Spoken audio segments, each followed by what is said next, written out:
everyone. My name is Ornella Hernandez from Web3 TV, and I'm at the FiNext Conference today in Dubai. Joining me, we have Paula, who is a speaker today and is also in Web3. So if you could give us a quick little preview of what you're going to talk about on stage.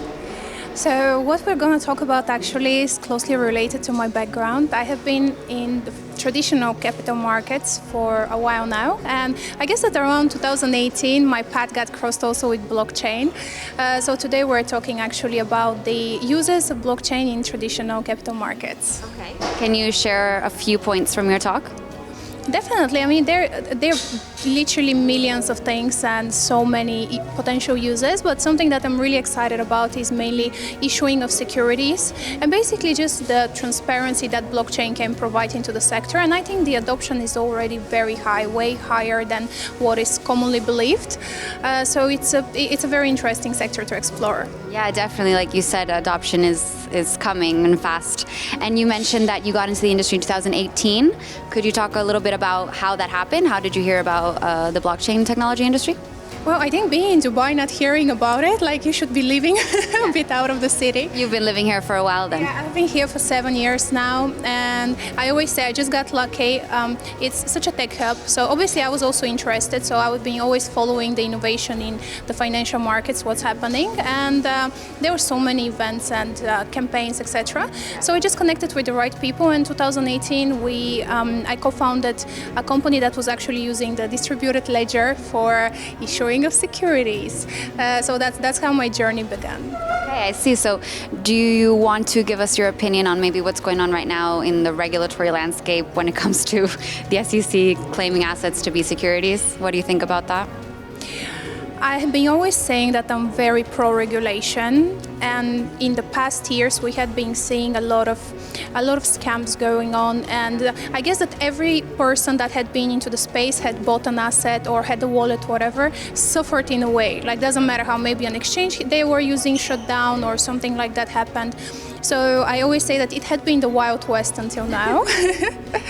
So I think that regulation was highly needed. So if it's the right type of regulation, we're going to see. But I think that something I really appreciate about regulators is that they're flexible, they're moving way faster forward than they used to before.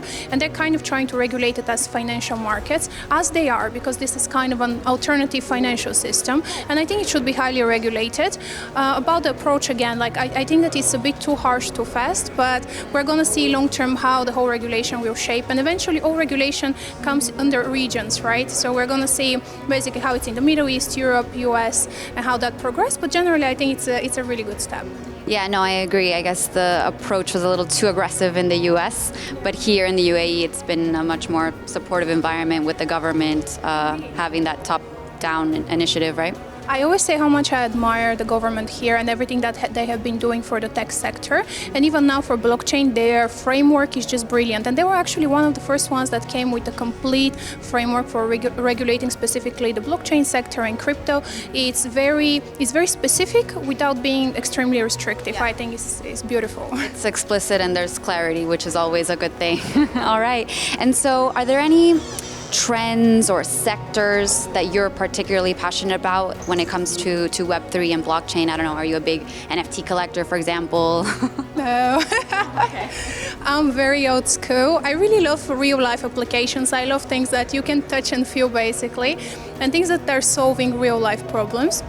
And I always say that I think that Web3 became popular with the funny stuff, you know, the memes. The expensive NFTs, but actually the applications in terms of security, in terms of, as I mentioned, for example, security issuances, etc., are really groundbreaking and life-changing. So I think that there are a lot of interesting things. Me personally, I'm a big fan of DeFi, and I think that the two topics that we discussed connect actually. I think that regulation is coming to DeFi as well. So once that happens, we're going to see a way more in the institutional adoption on the DeFi side, and it's going to get very interesting. All right, and then any advice maybe you could give to fellow entrepreneurs and startup founders?